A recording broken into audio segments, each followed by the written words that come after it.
Hello and good evening viewers, कैसे हैं आप लोग। स्वागत है आपका शेयर बाजार ज्ञान की एक और वीडियो में। और आज की इस वीडियो में हम बात करने वाले हैं अशोक लेलैंड लिमिटेड के शेयर के बारे में। 1.37% आज के सेशन में डाउन ₹2 का कमजोरी इसमें देखने को मिला है। और पूरा हफ्ता जो है it has not been kind of Ashok Leyland, 5% drop हुआ है। तो इस वीडियो में हम बात करने वाले हैं इसके near term to medium term lookout के बारे में। ये क्या लगता है कहाँ तक शेयर जाएगा, स्पेशली चार्ट्स को देखते हुए वैल्यूएशंस की बात करेंगे। अगर आप लोग चैनल पे नए हो तो आप चैनल को प्लीज सब्सक्राइब कीजिए ताकि रोज आने वाली जो वीडियोस हैं वो आपको लगातार मिलती रहे।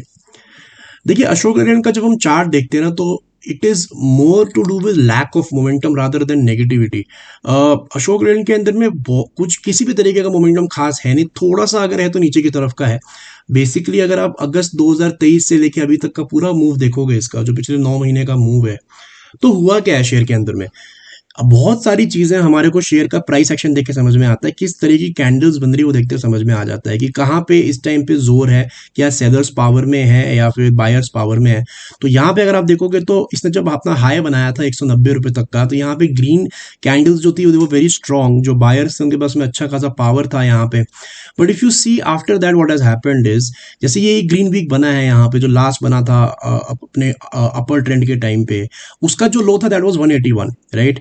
अब 181 का लो निकालने के लिए इसको लगभग 5-6 वीक्स लग गए, 7 वीक्स लग गए। फाइनली 181 का इसने जो है लो निकाला, क्लोजिंग आई, उसके बाद में हमारे को फर्दर गिरावट देखने को मिली।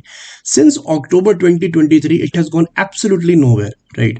यहां से यहां अगर आप देखोगे, जब ऊपर गया ठीक है, जब नीचे आया ठीक है, उसके बाद में जब ये पूरा करेक्शन खत्म हुआ एक तरीके से, एक ग्रीन कैंडल ने रेड कैंडल के हाई को यहां निकाला, it was suppose to go up again with a pace, लेकिन वैसा नहीं हुआ। फिर से एक ढीलापन जो है स्टॉक के अंदर में देखने को हमारे को मिला। जो रेड कैंडल्स बनी उनमें भी कुछ जोर नहीं है, जो ग्रीन कैंडल्स ब्रेकआउट दे रहा है उसमें भी कोई जोर नहीं है। और ये चीज अगर आप इसके जो कैंडलस्टिक्स है इसको हाइड कर दोगे तो इसका जो 20 मूविंग एवरेज है उसको देख के आपको काफी हद तक चीजें जो है वो समझ में आ जाएंगी। You can see the 20 moving average direction over here, it's absolutely flat with a little bias towards the down side.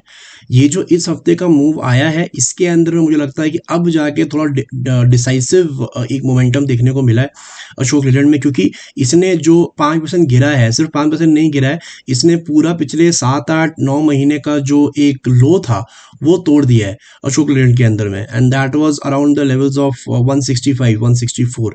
उसके नीचे इसने वीकली क्लोजिंग दे दी है 161.85 की। तो मुझे लगता है अब यहाँ से और थोड़ा सा ये गिरेगा। कोई खास रीजन नहीं है, it is just a consolidation and a time wise correction in the stock. कभी भी मार्केट के अंदर में कोई चीज स्ट्रेट लाइन में ऊपर नहीं जाती। और जब अच्छा खासा एक रैली दिया 2023 में, ₹130 से स्टॉक ₹190 गया। अब नीचे आने का टाइम है थोड़ा। अब कितना नीचे आता है फिलहाल के लिए तो ऐसा लग रहा है कि अब जब इसने 165 तोड़ दिया है तो इसका जो अगला सपोर्ट लेवल बन के आता है वो लगभग 145 के करीब बन के आता है। तो 10% का और फॉल आप यहाँ एक्सपेक्ट कर सकते हो। वैल्यूएशन इसकी महंगी नहीं है, अगर आप देखोगे तो 20 का पी मल्टीपल यहाँ पे चल रहा है अशोक लेलैंड का। और जो एवरेज पिछले 10 साल का इसका है दैट इज 24। उस लिहाज से ये 12-15% सस्ता ही है शेयर। सो अगर जाएगा भी नीचे तो बहुत नीचे नहीं जाएगा। और बिकॉज ओवरऑल मार्केट के अंदर में थोड़ा सा अभी करेक्शन का माहौल बन रहा है, थोड़ा सा करेक्शन नहीं बोलोगे तो कम से कम ऊपर जाने का तो जल्दी नहीं है मार्केट को। तो वही चीज हमारे को अशोक लेलैंड में भी रिफ्लेक्ट होते हुए नजर आ रही है। तो दोस्तों, ये था मेरा आज का video on Ashok Leyland. I hope आपको लॉजिक और लेवल्स जो है वो क्लियर आउट हुए, वैल्यूएशन समझ में आ गई। कोई सवाल है आपका तो आप कमेंट सेक्शन में जरूर डालें। मैं मिलूंगा आपसे अपनी अगली वीडियो में, तब तक आप अपना ख्याल रखें। All the best guys.